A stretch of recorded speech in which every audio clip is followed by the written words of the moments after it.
स्वागत करें आदि नागल जी का। यहीं दे दो ना, यहीं यहीं सर, इसको आ जाएगा।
अभी हाल ही के अंदर 2026 में जो नीट की परीक्षा का पेपर आउट हुआ और देश के भविष्य के जो हमारे नौजवान थे उनके साथ खिलवाड़ हुआ, उसके लिए अखिल भारतीय कांग्रेस कमेटी नेता, पार्टी के अध्यक्ष और सदन के अंदर विपक्ष के नेता आदरणीय राहुल गांधी जी ने उस मुद्दे को जोशा उठाया और उठाकर सरकार से, सरकार के शिक्षा मंत्री, मानव संसाधन मंत्री, नेशनल टेस्ट एजेंसी एक कोऑपरेटिव सोसाइटी है which is headed by the BJP ideology. जो बीजेपी आइडियोलॉजी के आदमी हैं सब उसमें घुसे हुए हैं। मैं उन लोगों को सबको मानता हूँ जो responsible for this paper NEET का जो लीक है उसके लिए वो रिस्पॉन्सिबल है।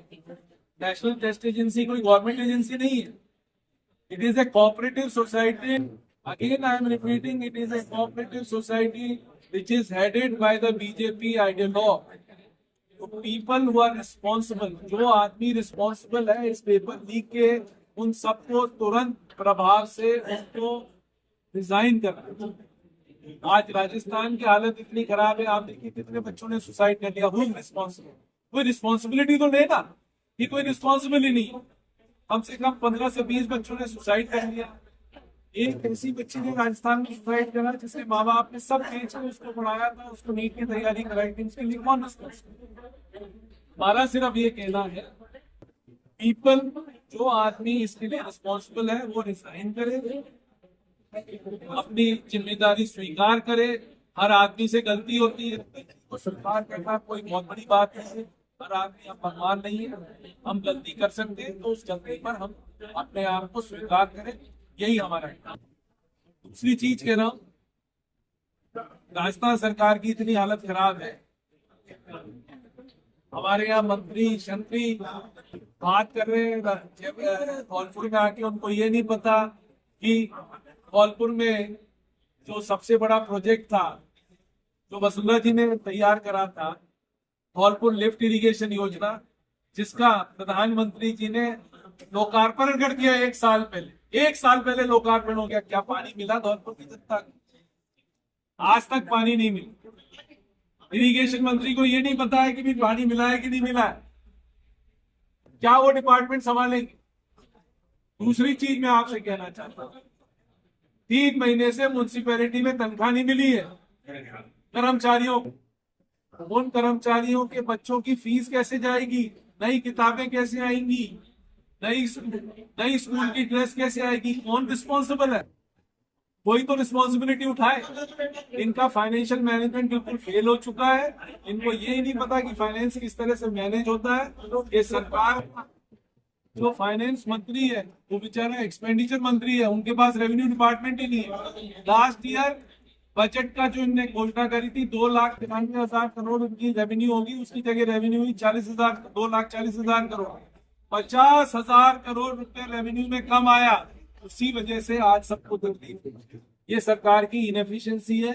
जो हम आपके माध्यम से बताना चाहते हैं कि गवर्नमेंट ऑफ इंडिया यानी भारत सरकार ने शिक्षा की हॉस्टल का जो बजट है वो लगभग 1,40,000 करोड़ से ज्यादा है।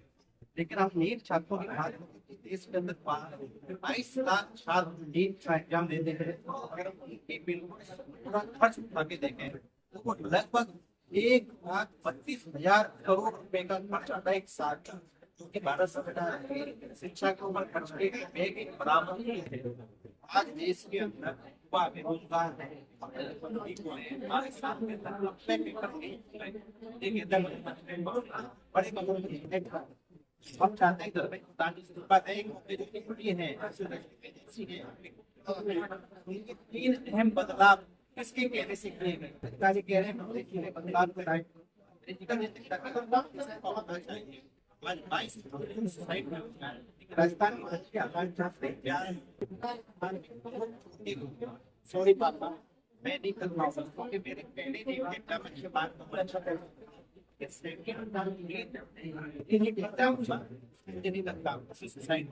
तो हम सबको तय करना है, हम सबको सोचना है कि हमारे बच्चों को भविष्य क्या है, हमें बच्चों को भविष्य के लिए रोजगार शिक्षा बेहतर करना है। आप लगभग 5 के बाद को आप देखोगे शिक्षा हो, मेडिकल हो,